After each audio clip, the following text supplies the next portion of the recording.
Olá, pessoal. Vamos agora falar sobre o segundo módulo de nefropatia diabética. Nesse módulo, nós abordaremos aspectos relacionados à evolução natural da doença e sua correlação histopatológica. Bem, didaticamente, a evolução natural da nefropatia diabética pode ser dividida em 4 fases. Na primeira fase, nós teríamos então a hiperfiltração glomerular, né? Evolutivamente, o surgimento de microalbuminúria, 5 a 10 anos do início de diabetes. 5 a 10 anos após o início da microalbuminúria, esse paciente já apresentaria, então, a macroalbuminúria, ou seja, uma albuminúria superior a 300 miligramas em 24 horas, mas podendo alcançar mesmo níveis nefróticos. O Harrison coloca até 25 gramas de albuminúria em 24 horas. E, finalmente, o paciente declinaria sua função renal.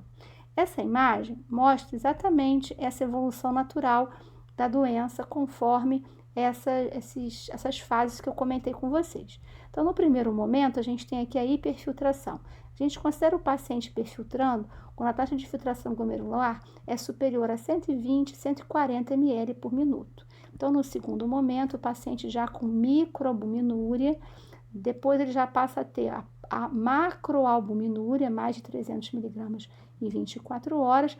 E aqui, gente, observa que desse lado do gráfico eu tenho aqui taxa de filtração glomerular, né? GFR em inglês, né? Glomerular Filtration Rate. Então, inicialmente, a taxa de filtração glomerular é até alta, depois ela normaliza, mas o paciente já tem microalbuminúria e macroalbuminúria, e finalmente ele vai declinando a sua taxa de filtração glomerular até alcançar níveis com necessidade de substituição da sua função renal, que aqui no gráfico está como End-Stage Renal Disease, doença renal em estágio terminal, que é um termo que a gente evita usar porque parece que o paciente está morrendo e, na verdade, é o rim desse paciente que está em estágio terminal. Bem, essa imagem eu acho ela muito feliz porque ela mostra o modelo conceitual dessa evolução natural da doença, considerando também aspectos histopatológicos, né? E também critérios clínicos. Então, assim, eu tenho a hiperglicemia, né? Que desde o início de tudo, né? É quem gera todos os problemas que vem a seguir, né? A gente tem aí um progredir de lesão no parênquima renal, né? E que vai se manifestar com alterações histopatológicas. Começa aqui a gente tem injúria celular, expansão mesangial, isso vai progredindo para glomerulosclerose, fibrose tubulointersticial e a presença de inflamação, né? Eu tenho um paciente que inicialmente ele tem uma taxa de filtração glomerular aumentada, microalbuminúria, né? A taxa de filtração glomerular ela vai normalizar, porque depois ela vai caindo. Em paralelo, eu tenho a microalbuminúria, macroalbuminúria e aumento da albuminúria. Interessante que numa fase já em estágio avançado da doença renal, quando já tem perda importante da taxa de filtração glomerular, a albuminúria até cai, mas cai pela redução importante da taxa de filtração glomerular, acaba que diminui a filtração, inclusive, de proteína, né? Durante todo esse período, né, de nefropatia diabética, a gente tem a hipertensão e conforme a taxa de filtração glomerular e a doença vai caindo e a doença avançando, a hipertensão se torna de mais difícil controle. Esse paciente tem alto risco cardiovascular, né? É a principal causa de morte, mas também infecções, tem aumento de risco de infecção, né? E as complicações renais, conforme ao declínio da taxa de filtração glomerular, elas vão surgindo e vão se somando, né? E aqui eu estou falando de anemia, de alteração do metabolismo ósseo, né? De alterações hidroeletrolíticos e ácido básicos. Bem, então, gente, vamos falar um pouquinho da evolução natural da doença e a correlação histopatológica. Esses dados aqui estão no Harrison.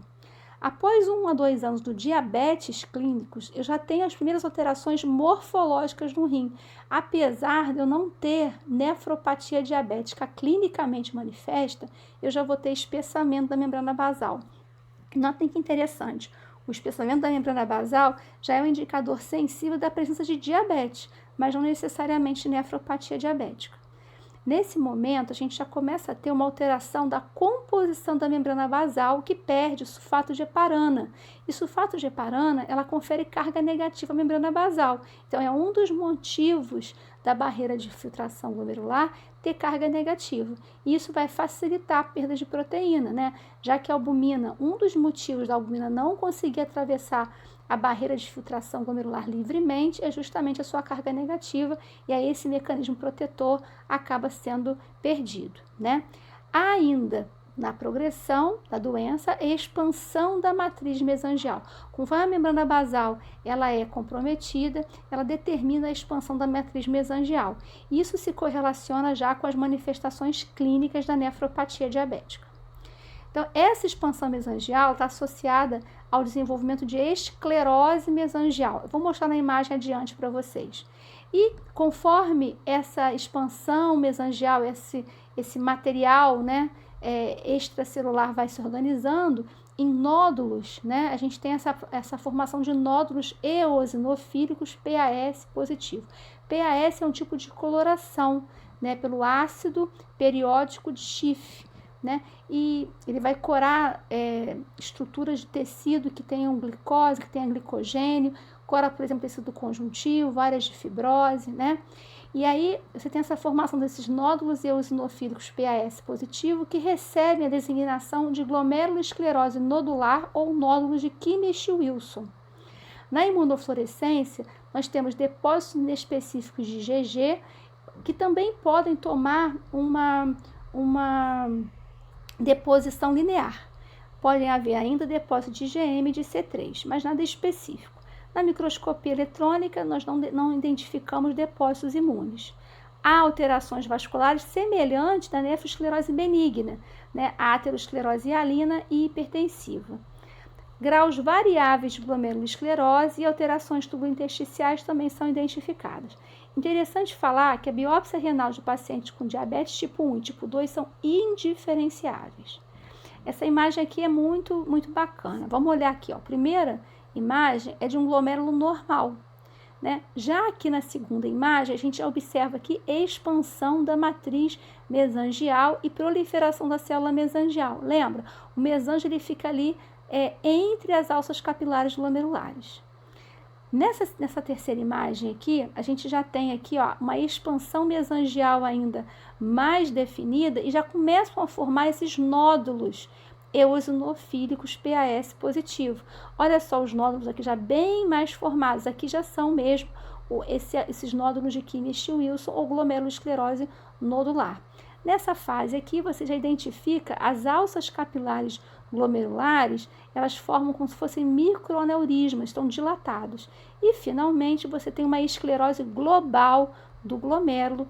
E quando você tem isso nos glomérulos, né, assim, na maioria dos glomérulos, significa que o seu rim já não consegue funcionar e o paciente precisa ter sua função renal substituída.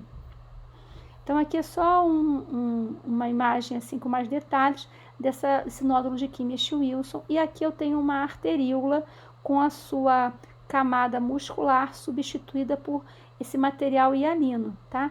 Isso aqui é uma aterosclerose hialina.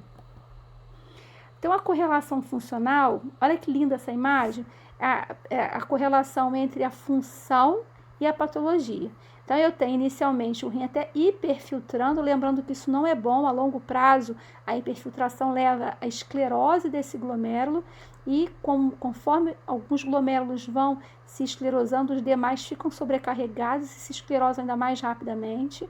Progressão para microalbuminúria e macroalbuminúria, finalmente doença renal avançada, já com necessidade de substituição através de método de diálise ou transplante. E do outro lado eu tenho espessamento da membrana basal, expansão mesangial e glomerulosclerose e a correlação histológica entre elas, né? Então, a hiperfiltração, nesse momento eu não tenho a nefropatia diabética clinicamente manifesta, mas já tenho espessamento da membrana basal, a microalbuminúria que eu já tenho expansão mesangial, já tenho nefropatia diabética manifesta e aqui a glomerulosclerose se correlacionando à proteinúria. Agora eu preciso colocar uma coisa importante para vocês. essa evolução natural da doença, como eu disse, é uma classificação didática, né? E essa história clássica da nefropatia diabética, ela não é essencial ao diagnóstico da doença renal diabética, porque não necessariamente eu vou ter essa progressão conforme eu mostrei para vocês anteriormente, né? Isso é uma questão mais nova, né, de acordo com a literatura mais moderna. Por quê? Porque existem outras formas de doença renal diabética que incluem lesões glomerulares não clássicas e doença túbulo-intersticial. De modo que eu posso fazer o diagnóstico de doença renal diabética considerando os seguintes critérios. Eu posso ter, se eu tiver albuminúria maior que 30 miligramas por dia e ou taxa de filtração glomerular reduzida persistentemente, quando eu falo persistentemente é maior que 3 meses, num paciente diabético, eu já posso ter o diagnóstico de uma doença renal diabética. Ou seja, a gente presta atenção no e ou. Eu posso ter o diagnóstico de doença renal diabética feita clinicamente a partir da taxa de filtração glomerular reduzida, e quando eu falo em reduzida, eu falo menor que 60 ml por minuto, por mais de 3 meses. E aí eu não preciso necessariamente da presença da albuminúria para o diagnóstico de nefropatia diabética, ou melhor, para o diagnóstico de doença renal diabética, tá? Já um outro critério também importante é o diabetes de longa duração. Se eu tenho diabetes há mais de 5 anos, né? Ou se eu tenho um paciente, por exemplo, eu não sei há quanto tempo ele é diabético, ou é um paciente com diabetes tipo 2, né? Que eu posso fazer o diagnóstico desse diabetes a qualquer momento, porque normalmente ele é oligossintomático. Então, quando eu chego a fazer o diagnóstico, ele pode estar hiperglicêmico há muito tempo e nem saber. Mas se eu tenho uma retinopatia diabética já estabelecida, eu sei que existe uma correlação entre retinopatia diabética, especialmente a proliferativa, com inclusive aqueles nódulos de Kimmel-Wilson, com doença renal diabética. Então, eu já posso inferir que tem tempo de diabetes suficiente para que também haja lesão renal. Então, se eu tenho albuminúria e ou taxa de filtração glomerular reduzida persistentemente num paciente que tem diabetes de longa duração, o que é longa duração? Se é um paciente com diabetes tipo 1 há mais de 5 anos, ou se eu tenho um paciente com retinopatia diabética estabelecida, eu posso já inferir o diagnóstico de doença renal diabética, independente daquela evolução natural clássica da nefropatia diabética. Bem, vamos ficar por aqui, porque na verdade nós continuaremos na segunda-feira no Zoom com o professor Paulo. Teremos a oportunidade de fazer uma discussão mais clínica, inclusive de casos, tá bom? Um abraço, até lá. Tchau, tchau.